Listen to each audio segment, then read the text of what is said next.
42 here. Don't you just love Christmas?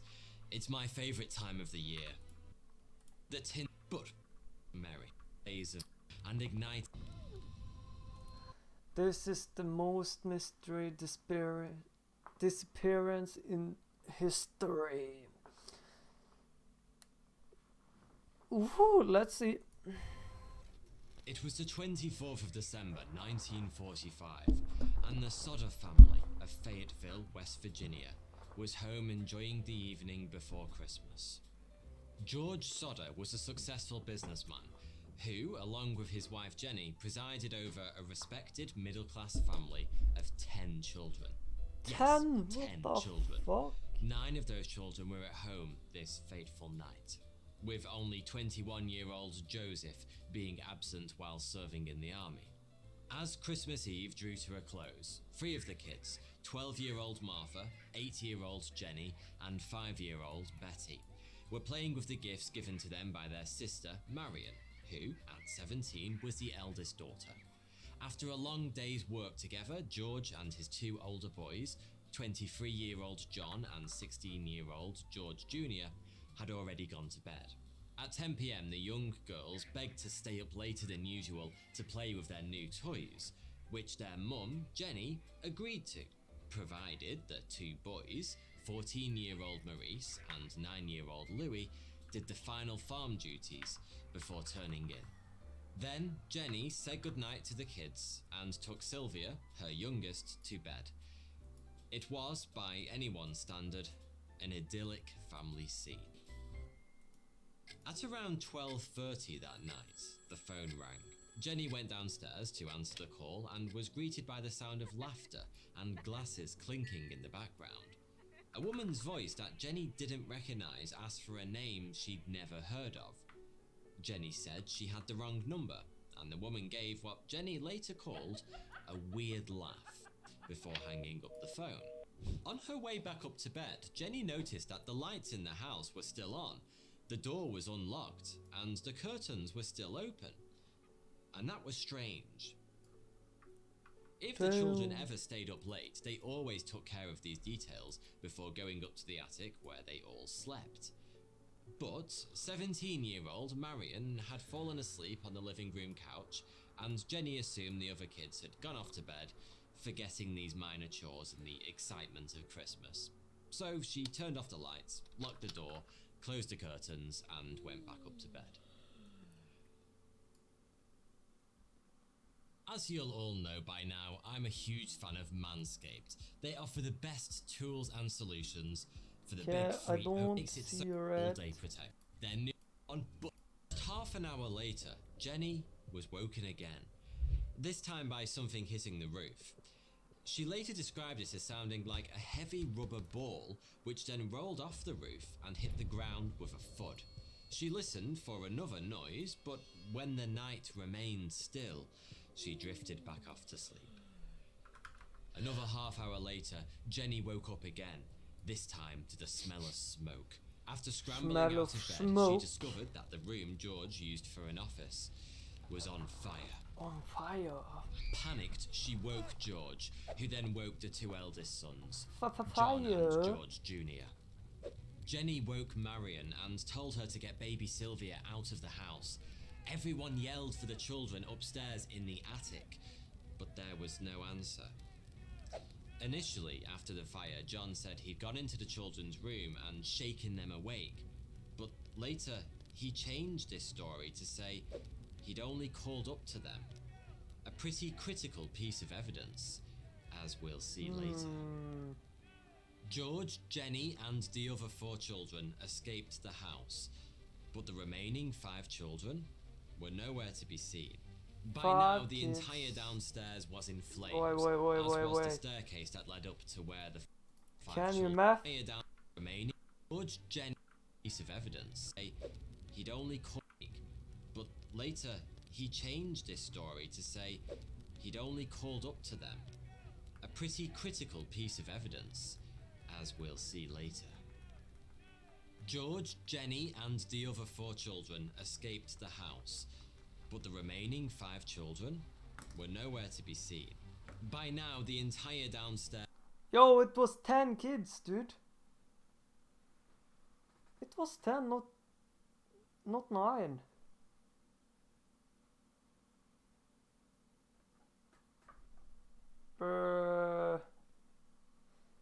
This motherfucker lying. Theirs was in flames, as was the staircase that led up to where the 5 children slept. George and his sons tried to re-enter the house through an attic window, which George smashed, slicing his arm open in the process. The plan was to climb in through the window using the ladder that was always kept at the side of the house. Except that ladder was nowhere to be seen.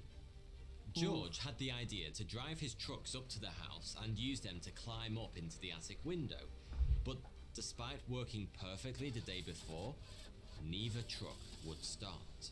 In desperation, George tried to use water from an outside barrel to extinguish the flames, but being the middle of West Virginia in winter, the water was frozen solid. George, Jenny, and their 4 children could do nothing more than stand by and watch as their house burned to the ground. Within 45 minutes, it was over. The house had collapsed, taking with it, the Sodders believed, their youngest 5 children. Thanks to the Second World War, which had ended only months before. But they said 10 in the beginning. This doesn't make sense for me. My brain is getting fucked. The Fayetteville Fire Department was understaffed and relied on a telephone chain, with each firefighter taking turns to call others to spread the word.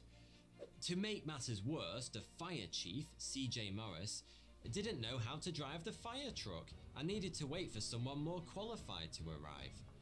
The result of this comedy of catastrophes was that firefighters only arrived at the scene between 7 and 9 a.m. on Christmas Day, at least 6 hours after the fire had started.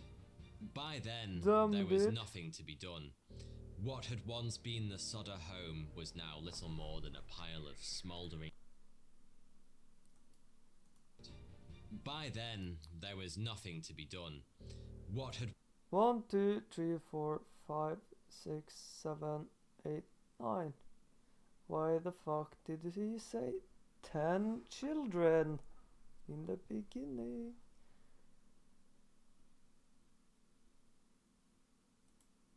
on the fire, they were met with a blaze of very different proportion. Of Fayetteville, West Virginia, was home enjoying the evening before Christmas. George Sodder was a successful businessman who, along with his wife Jenny, presided over a respected middle-class family of 10 children. Yes, 10 children. 10 children!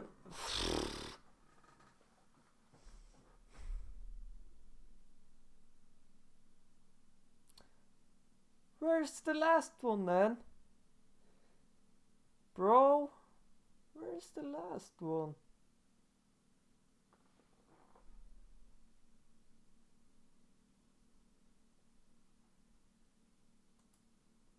By then, there was nothing to be done. What had once been the Sodder home was now little more than a pile of smouldering ash and ruins. Ash and ruins? But, weirdly enough, no bones. At least none that the firefighters could find. Not that that necessarily meant the children had survived. How could they have? Their house had burnt down and they were nowhere to be seen. By 10 a.m, Chief Morris told the devastated parents that their 5 children had died in the fire, their bones having turned to ash in the blaze. A few days later, a coroner's inquest was convened and the jury determined that the cause of the fire was an electrical fault. By the 30th of December, death certificates for the 5 children were issued, and on the 2nd of January, a funeral was held.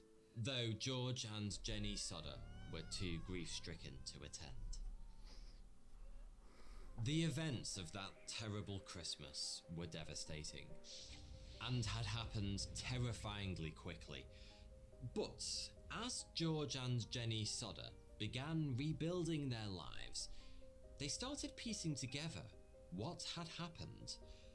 And in the sober light of day, it no longer seemed so obvious that their 5 children had perished in the blaze.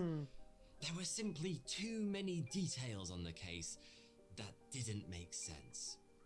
To start with, the ladder that was mysteriously missing from the side of the house on the night of the disaster, the same ladder that was never moved and would potentially have allowed George to climb into the attic to save his children, was found down an embankment more than 20 meters from where it was usually kept.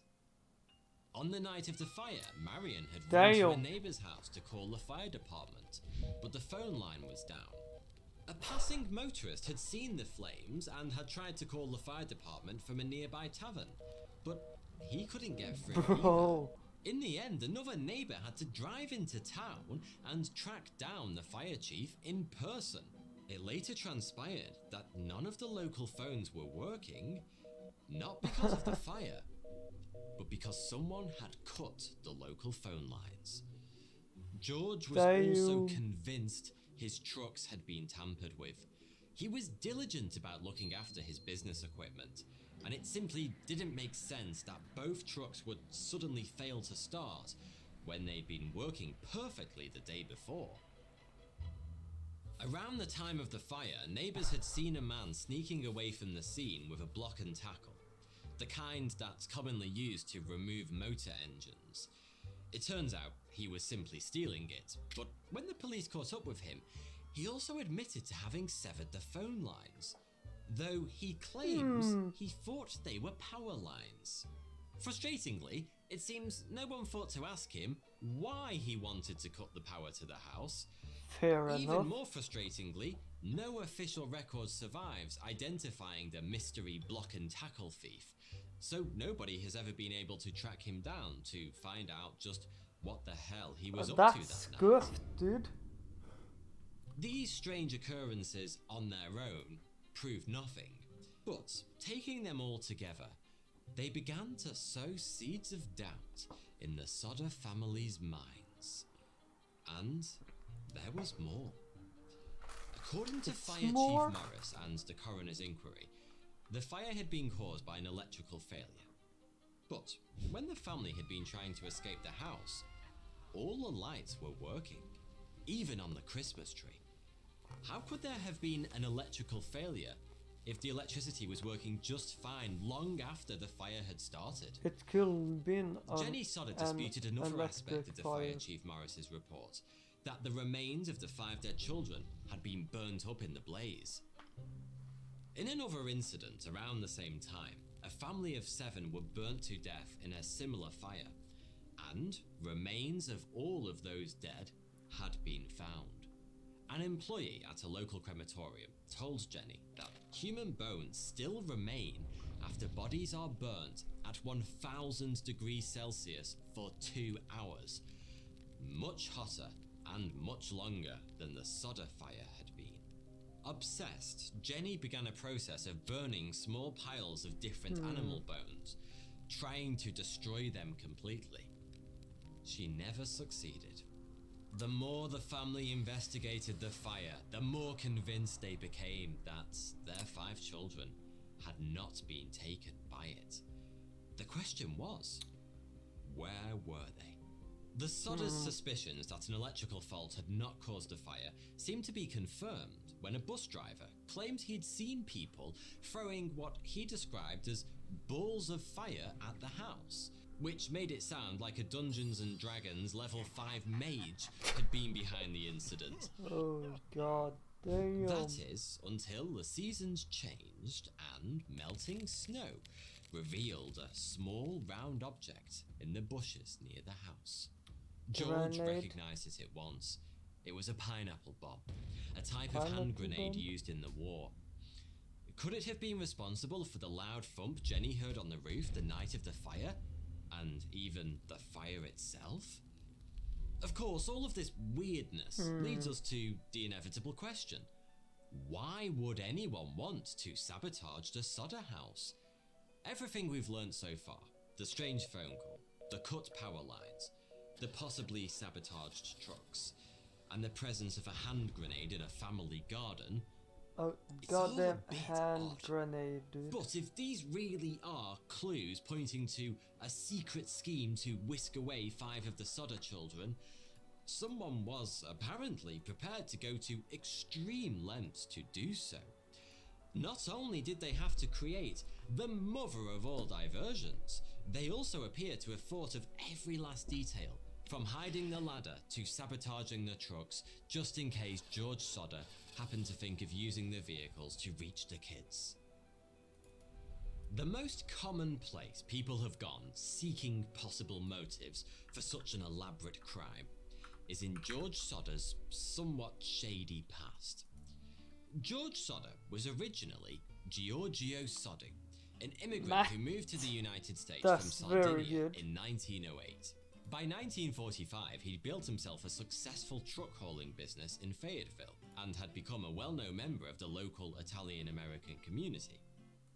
But George was an outspoken man who publicly criticised Italy's fascist dictator Benito Mussolini.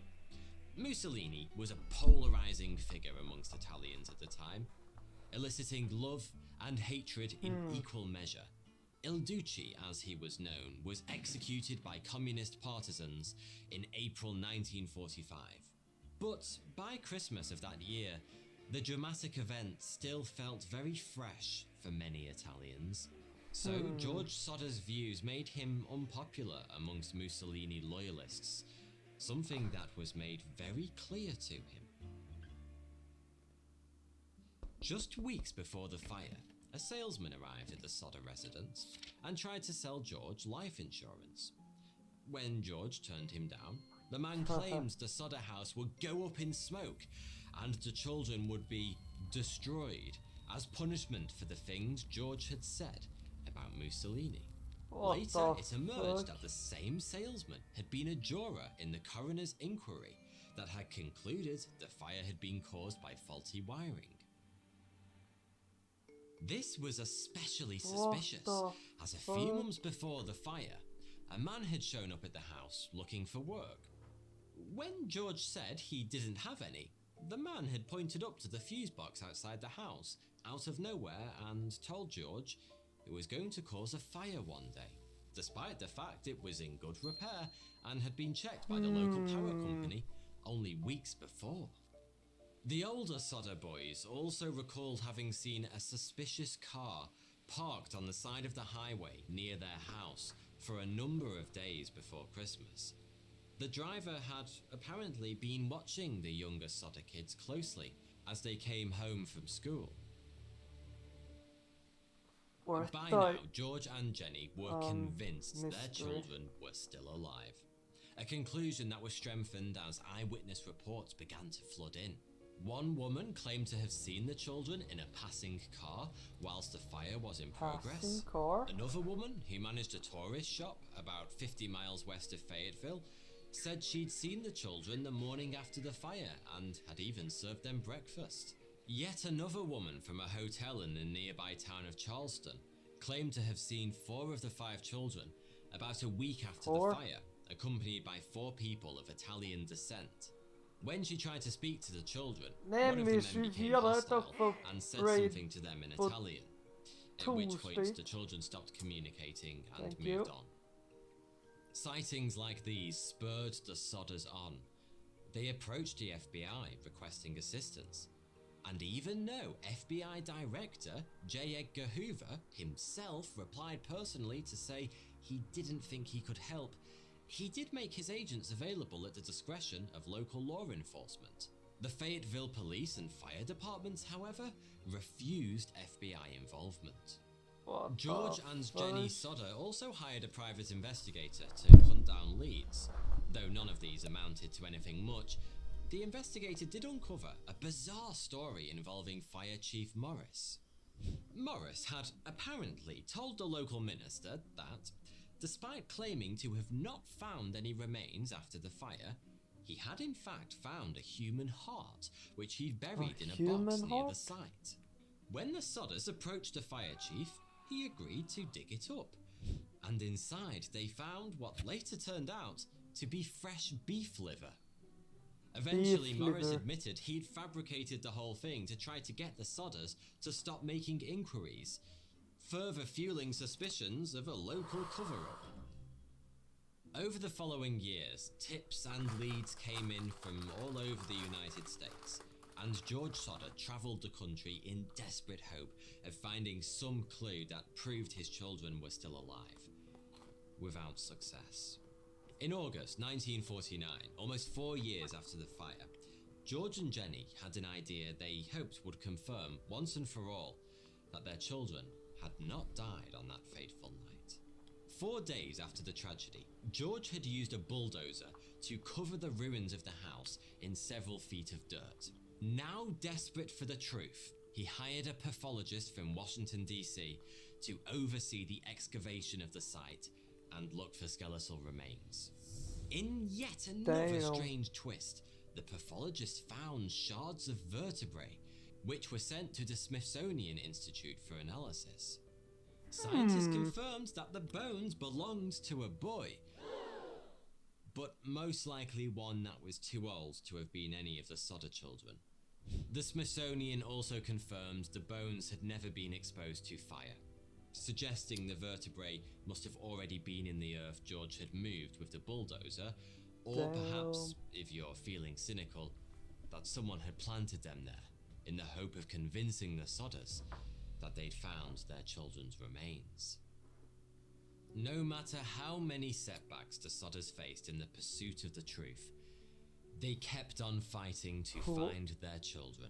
They erected a large billboard on Route 16, a road that ran by the site of the fire. It showed the faces of their 5 missing children and offered a $10,000 reward for information that might lead to their discovery. Over the course of some 40 years, the sign became a kind of local landmark. More than 20 years after the event, Jenny received an envelope in the post with a photograph of a young man in his 30s. The envelope was postmarked Kentucky, but had no other identifying features. On the back of the photograph was a handwritten note that included the name Louis Sodder, and a cryptic message that made no sense to the Sodder family. George and Jenny were convinced the man in the image was their son Louis, but didn't publicise the fact for fear of getting him into trouble. George Sodder died the following year in 1968. Rest in peace. And Jenny retreated from the world and remained in mourning, wearing black from the day after the fire until the day she died in 1989. The remaining Sodder children kept the memory of the case active, never giving up on the idea that their brothers and sisters might still be alive somewhere. All of the children, that is, except for John, the one who'd originally claimed he'd shaken his siblings awake, but later changed his story. John never spoke about that night again, saying only that the event was behind them, and that everyone should accept that fact and move on. SYLVIA Sodder, the youngest and last surviving member of the family, died earlier this year, without a final answer as to what really happened to her lost siblings. This year. More recent this year. Expert opinion suggests it may have been possible for the children's remains to have been burnt up completely in the fire, but alternative theories still abound. The most popular assume that the children were taken as punishment for George Sodder's attacks on Mussolini, or revolve around George's background somehow. George never spoke about his early life in Italy, or why he'd come to the United States, sparking rumours that the mafia had been responsible for kidnapping his children. This idea was especially popular at the time the supposed photograph of Louis Sodder came to light. Part of the indecipherable message on the back of the photo was the number 90132, which used to be a zip code in Palmero, Sicily, strengthening the mafia connection. As far as mysteries go, this has to be one of the saddest around. Either 5 young children died in that fire, or they didn't. Either Rest way, in peace. something truly tragic took place that night. For the people left behind, the Sodder family, the events of Christmas 1945 tore their lives apart. Staunchly believing their children had survived the fire, they never found the closure that might have let them, eventually, move on. Instead, they searched unrelentingly for a truth that may or may not have existed That for the decades that remained of their lives. Oh. English In many broke. ways, the easiest version of events to believe is the one put forward at the time, that the children perished in the flames. Much of the evidence to the contrary, missing ladders, strange phone calls in the night, and sporadic eyewitness accounts, is firmly circumstantial. None of it proves anything at all. Sounds and like may the only police have sucked served to give back in the false hope days. to a family staring down the barrel of unimaginable tragedy.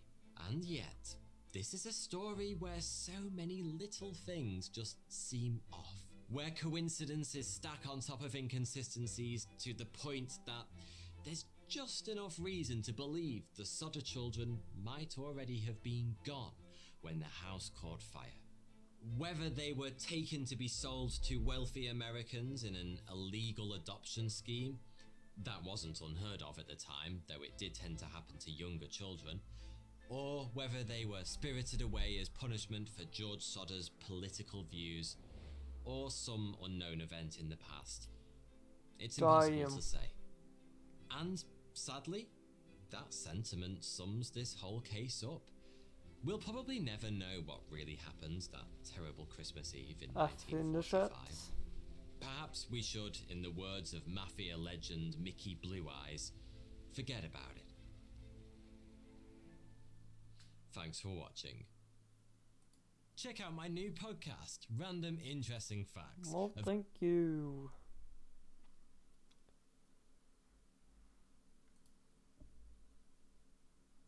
Let's see here.